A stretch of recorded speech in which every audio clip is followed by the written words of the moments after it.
We have a missionary couple, the Mattocks. Isaiah and Heather are here from Colombia. In fact, they're itinerating. They're not quite back to Colombia yet, but they're working with children and children's ministries. And it is a privilege that we have as a church to partner with over 60 missionaries in every region of the world. We support missionaries of over $150,000 a year in financial giving, but in our prayers, missionaries are near and dear to our heart because they're near and dear to the heart of God. God gave the commission, go and preach this gospel where? Jerusalem, Judea, Samaria, and to the uttermost. That commission is given to you and I as believers, but it's given to us as a church, and we take that serious here at City Church. God said it, and we're going to do it. Amen? And so let's give a warm welcome this morning to Isaiah and Heather Mattocks as they come and share with us. God bless you guys. Thank you, Pastor. Yes, it was amazing to be with you guys and just be here to close out the year. 2023 is on the end. How many of you are excited to have a new year, a new fresh start? Anybody? I am. Listen, I'm excited that I didn't see the white stuff this year on the ground. Because I didn't want to see the snow. She wanted the snow, so when we were driving up yesterday, it snowed in part of New York, and it was like a dusting. And I'm like, are you happy? She said yes. So, as he said, we are your missionaries to Colombia, and the reason why I love snow so much is we serve on the northern coast of Colombia, where the temperatures are around 100 degrees every day, all year round. So do I ever get to see snow? No. So I'm home for itineration. I've been praying really hard. Lord, I'm only home for about a year. Can I have some snow? So I was very happy yesterday. I wasn't happy that I was driving in it. I don't really want to drive in it, but it's beautiful to look at and play in. So I was a little happy. So as we said, we're missionaries to Colombia. We have 3 children. They are with us this morning, but they are not in here with us this morning. They were very excited. One, my daughter is 10, and so she was like, I'm going to children's church. I don't want to hear you and Dad talk again. So she went to children's church, and then my boys, I don't know what they did to twist Pastor Dan's arm, but they got themselves to children's church too. I did hear that they are going to be speaking about missions to your kids as well, and what that looks like from an MK or a missionary kid point of view. So we have 2 sons, Dakota and Malachi. They're 14 and 13, taller than me, almost taller than him. And as I said, our daughter, Tara Beth, she is 10, and they're with your kids. So if your kids come home telling you about missionaries and some of the things that maybe my kids have done, I'm sorry. Sometimes you just don't know what MKs are going to say. But they're going to enjoy that, and I'm sure your kids will too. So like I said, we serve on the northern coast of Colombia. We were there for the last 2.5 years after a year of language school to learn Spanish. So we landed in Costa Rica for language school in 2019. I was going to say 19. 2019. And then we were there through 2020. And you know how 2020 went.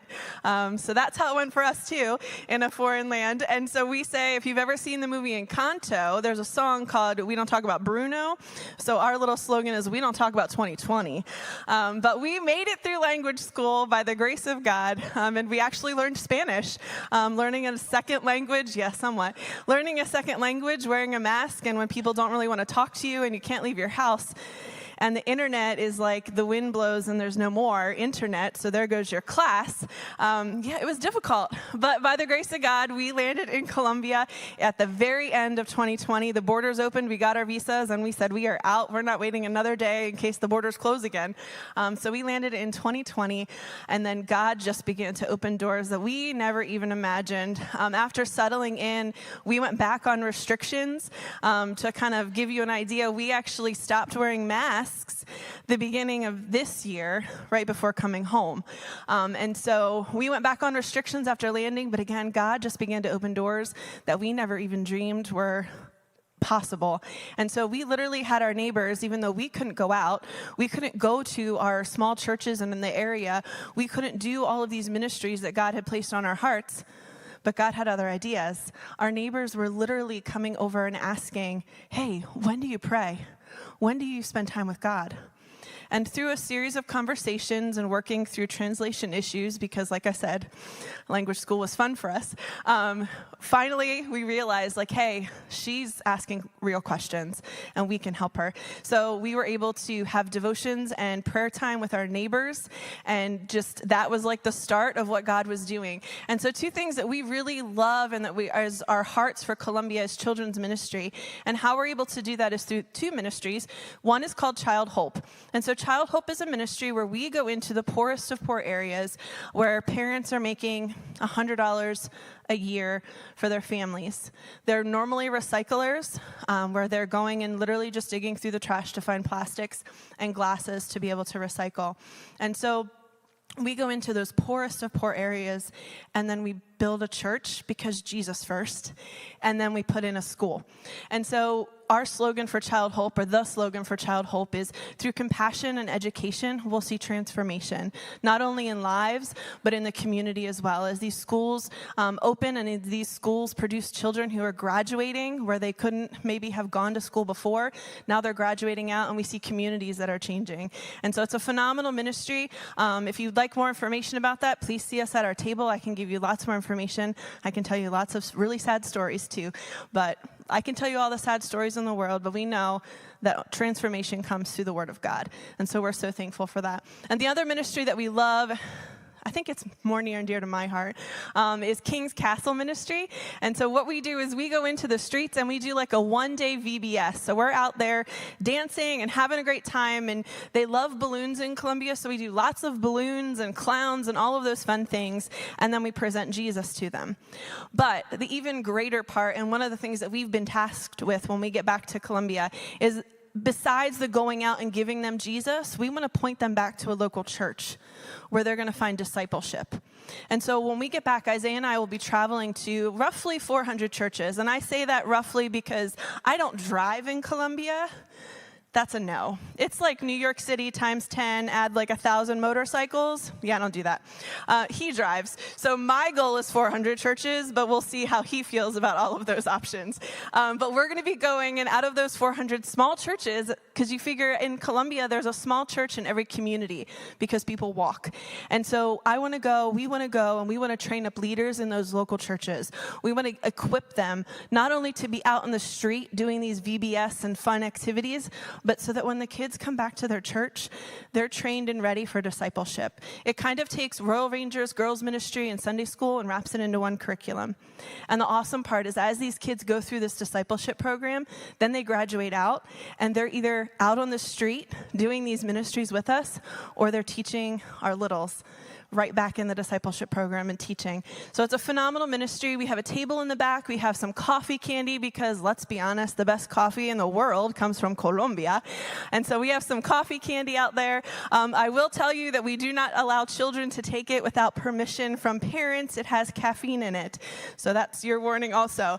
It isn't a gold wrapper because, come on now, it's coffee. It's got to be gold. And so we have coconut candy, and we have some fruit candy, but more importantly, we have prayer cards. And we would ask you to please take a prayer card. Please pray for your missionaries, especially your missionaries in Colombia. Put it by your coffee pot. When you drink your coffee in the morning, you pray for your missionaries in Colombia. And we have a video that kind of is going to sum up the last 2.5 years and the ministries that we've been doing in Colombia. So enjoy.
tan profundo.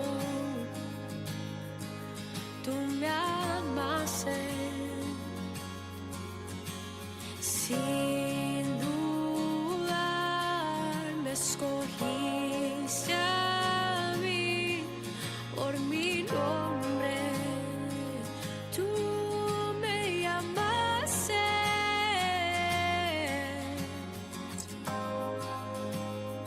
Dame de beber. You would show your love. I will pray and seek your face. That through me you would show your love today. I want to be known by the love of only Jesus, only Jesus. Father, take this heart and make it love like only Jesus, only Jesus. I wanna be known, I wanna be known by the love of only Jesus, only Jesus. Father, take this heart and make it love like only Jesus, only Jesus, like only Jesus, only Jesus, like only Jesus, only Jesus.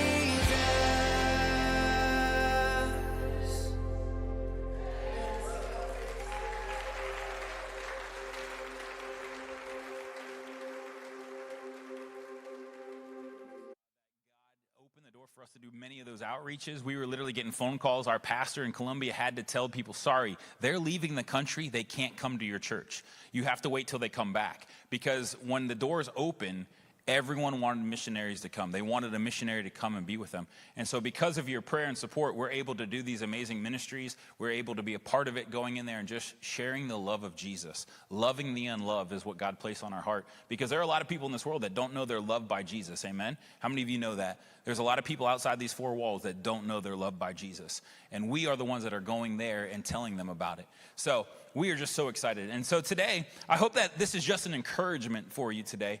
But it's just something that God has placed on my heart this year, and it's this. And you're going to hear this question many times throughout the sermon is, what's in your hand?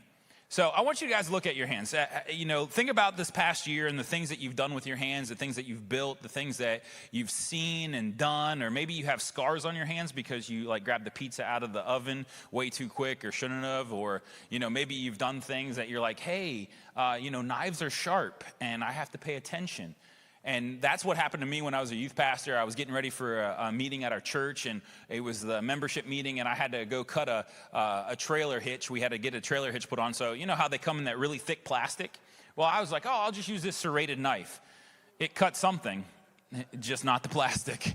And I'm sitting there holding my finger. I'm like, it's not that bad. Let go, and it's just red. And the secretary of the church is like, you need to go to the hospital. I'm like, super glue's fine. It's okay. She's like, you're going to the hospital. I was like, I don't want to. Went there, got a shot, which I don't like. And then after I got my finger healed, I had to go to the FBI office and redo my fingerprints because we were getting ready to leave. Our hands tell stories, right? My dad's hands are massive. I always look at my dad's hands. He's about that much bigger than mine and about that much fatter, and his hands still palm my face today. But my dad's hands tell stories. My dad has cradled my children in his hands. They fit in his hand, and, it's just amazing. But our hands tell stories. Our hands have done amazing things. We shook hands with important people. We've used our hands to pray. We've used our hands to just hold the hand of a person who was passing away. We've used our hands for amazing things. My niece is a year old, and it's my brother's first little girl, and just seeing her little hands and saying, wow, she's just starting out. Her hands are going to tell stories when she gets older. So our hands have told stories. We have amazing things. So today, the question is, what's in your hand? What has God placed in your hands to use for his kingdom? What gifts and talents has he placed in your hands to use for his glory and for his honor.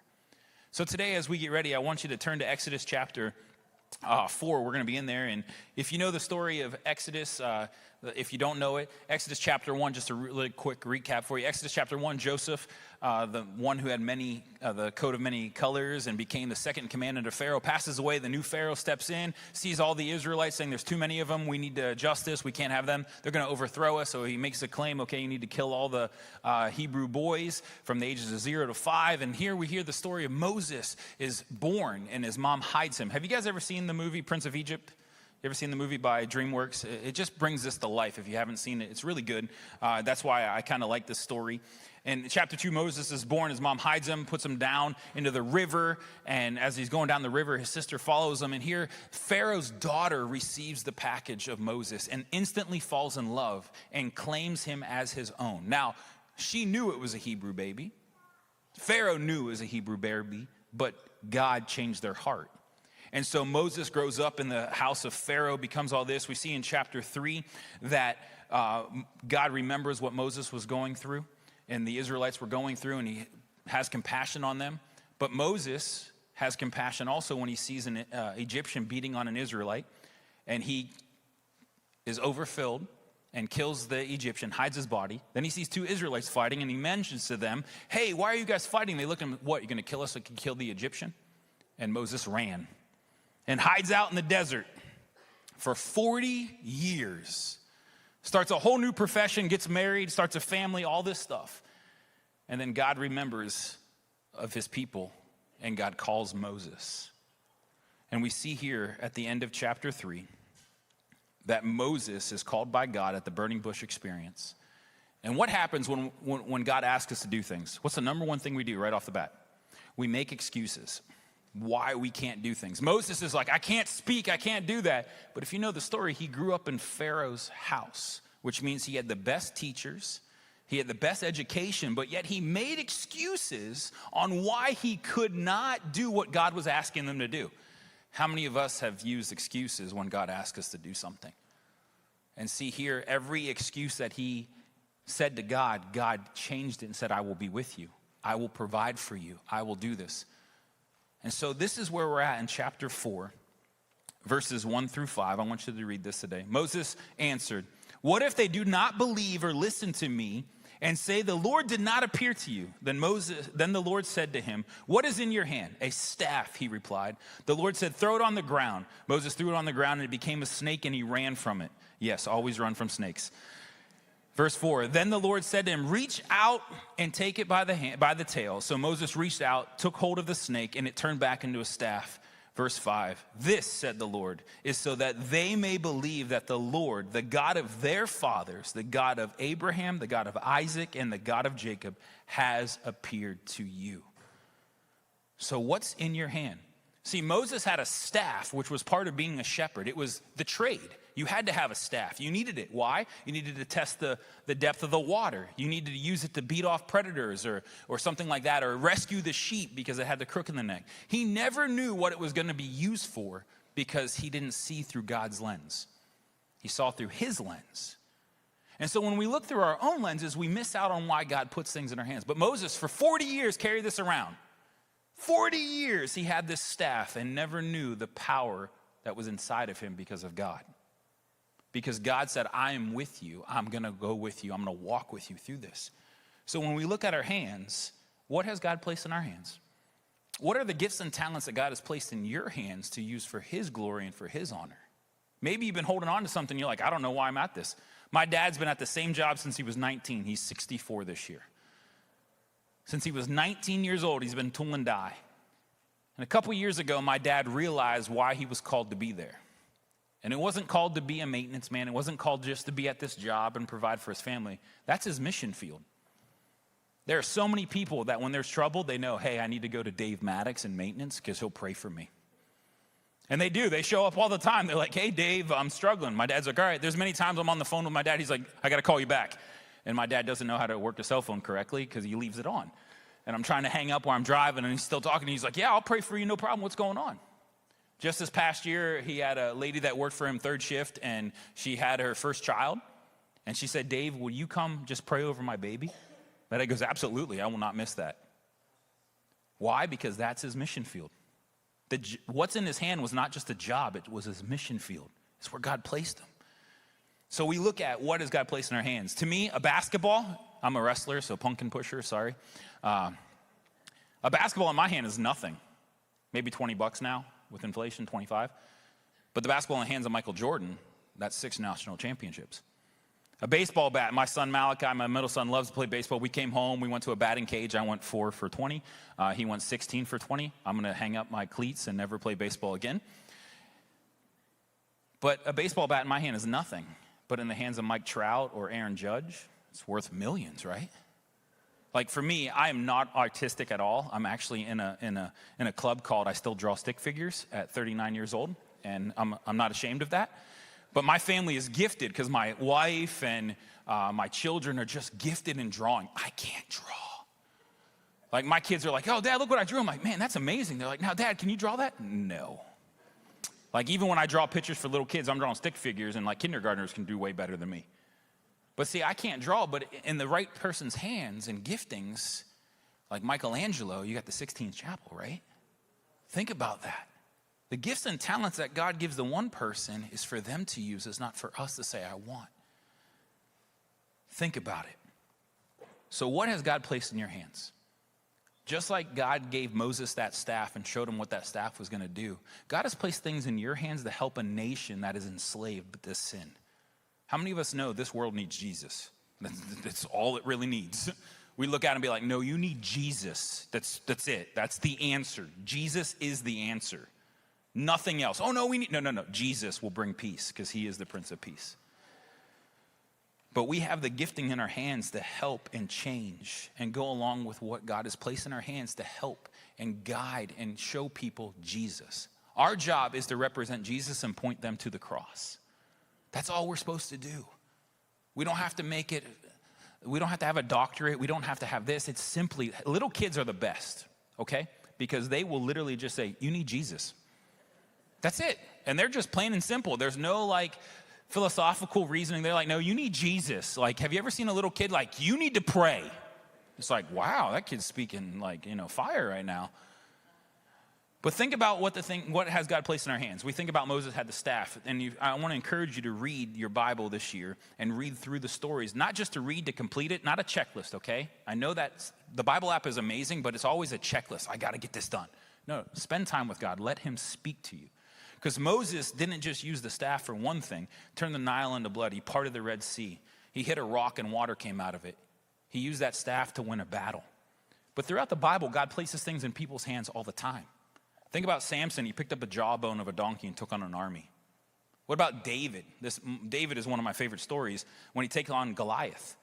It's not about the stones, okay? I want you to read the story because it talks about the sword that Goliath carried took 2 full-grown men to carry. But yet a 15-year-old shepherd boy, after he defeated it, picked it up and sliced off the head of a giant. It's not about what's in your hand. It's who's inside of you. That is extension in your hand. Because we look at things and say, I can't do it, but with God, all things are possible. So when we make excuses, we have to stop ourselves and say, okay, God, if you're in it, I'm ready. Philippians chapter 2, verse 13 says this, for God is working in you, giving you the desire and the power to do what pleases him. Let me read that verse again. For God is working in you, giving you the desire and the power to do what pleases him. It doesn't say what pleases you, doesn't say what pleases Pastor Joe, doesn't say what pleases the church, it says what pleases him. Because he brings all the pieces together. So what has God placed in your heart? What is God asking you to do? What has he placed in your hands for the kingdom of God this year?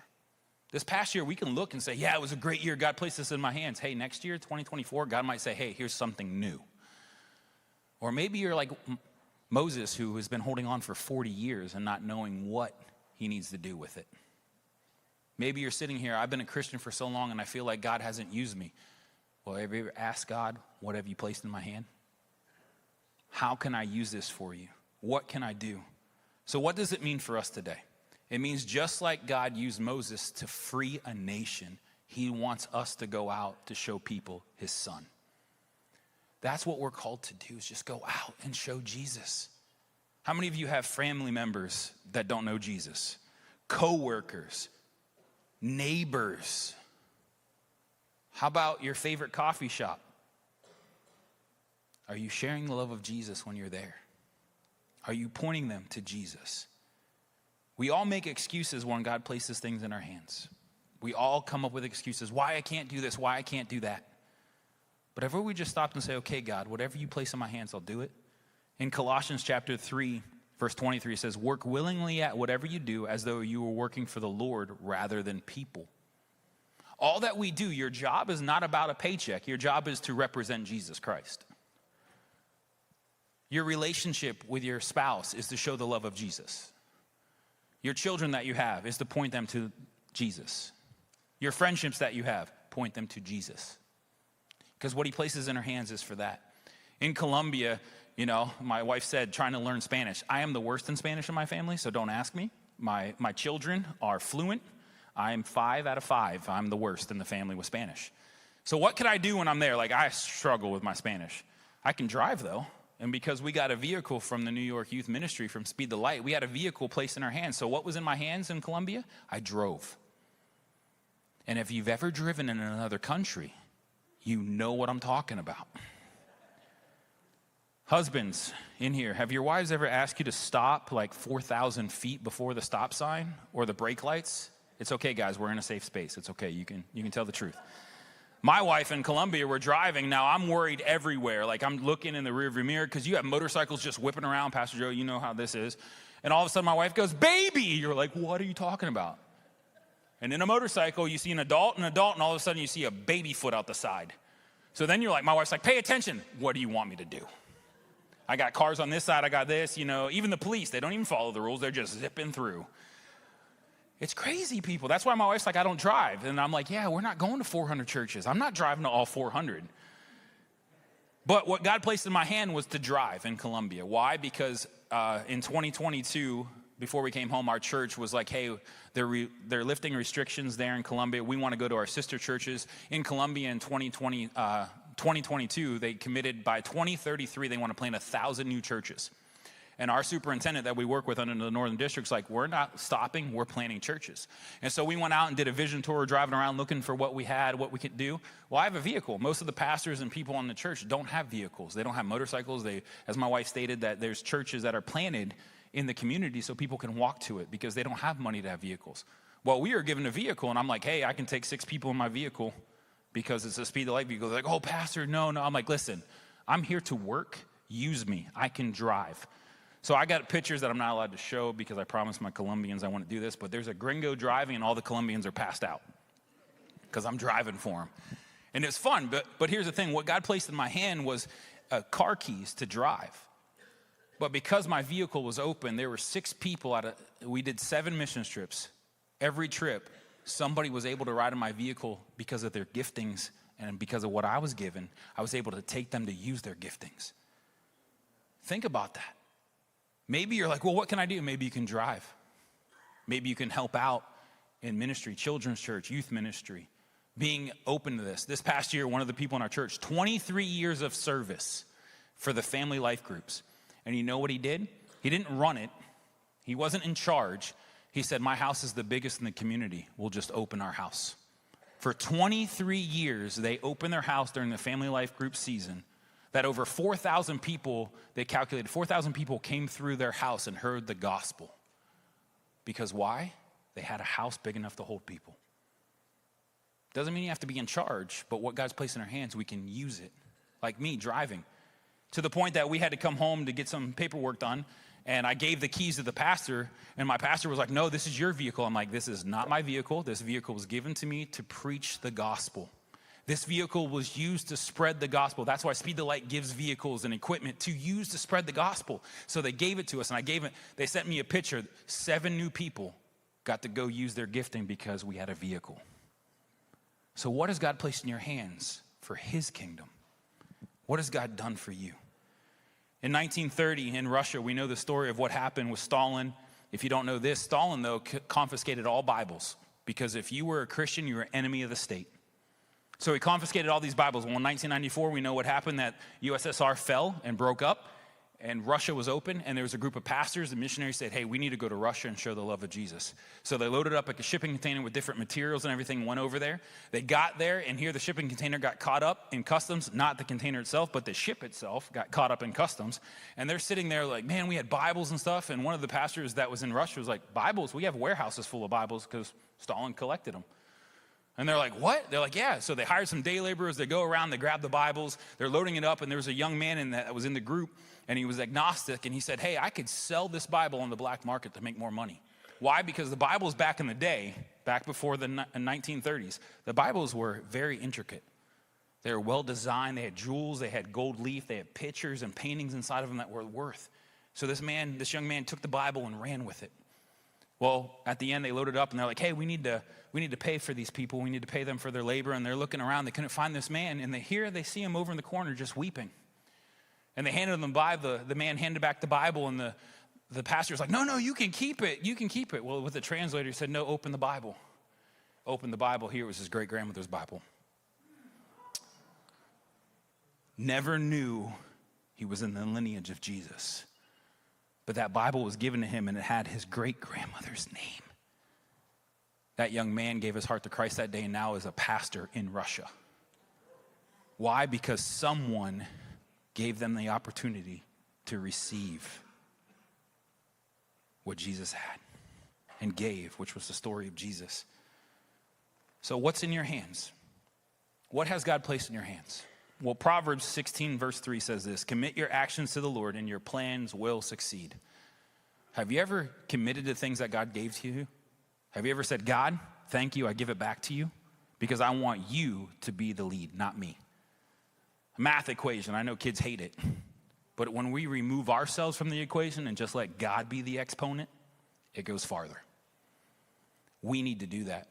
Remove what we have, the excuses, the things that we think we should do, and say, no, God, if you call me to do this, I'll trust you. When Heather and I first started out in missions and they gave us our budget, the numbers were like, whoa. But I remember God called me to do this, and I said, God, you called me, I waited, and you opened the door. I'm not worried about this. I'm not worried about the dollar amount. You called me, I'll do what you asked me to do. I'm going to be honest with you. I've been struggling because I'm like, Lord, I want to get back to Colombia. I don't want to be in the United States. No offense, I love you all, but my heart is in Colombia because that's where God placed me to be. I want to go back there. My pastor, my superintendent wrote me. I had to tell his son, who's my best friend, I'm like, please tell your dad I want to be there. He can't be sending me these videos of, we can't wait for you to get back because I'm dying. Because I want to be there. But I have to do what God asked me to do and come back here and do what God has for me. So if the worship team can come as we get ready to close. Here's my challenge to you is, what's in your hands? I want you to look at your hands today. Not just physically, but spiritually. It's not about just your job, but what has God placed in your hands? What has he placed in your hands that he's asking you to use and do? Some of you might have been like my father. It took him a couple years to realize why he was called into ministry, what his mission field was. Others, their gifting and talents, they're like, oh, I wish I could have what that person has. Hey, listen, so do I, but I'm not that person. God didn't create me to be that person. So I have to stop and say, okay, God, what do you have in my hands? What have you placed in my hands that I need to use for your glory and for your honor to further your kingdom? So today, what I have challenged for you is this. When I get ready to pray, we're going to do this. I want you to hold out your hands like this. Now, I have the microphone. It's kind of easy. But I want you to hold out what God has placed in your hands. Your ministry, your talents, your giftings, whatever it is. I want you to hold it out. And today, what I want you to imagine is your hands are here, God's hands are underneath. And like I said in Proverbs, when we commit our actions to the Lord, our plans will succeed. I want you to commit what God has placed in your hands. Lord, if it's you, I want to do it. Lord, you gave me this ministry, or Lord, you gave me this talent. How am I supposed to use it for your glory, for your honor? And you commit it to the Lord. But see, here's the thing. It's not just today I want you to do it. I want you to do it every morning. Because see, God can change what he places in our hands.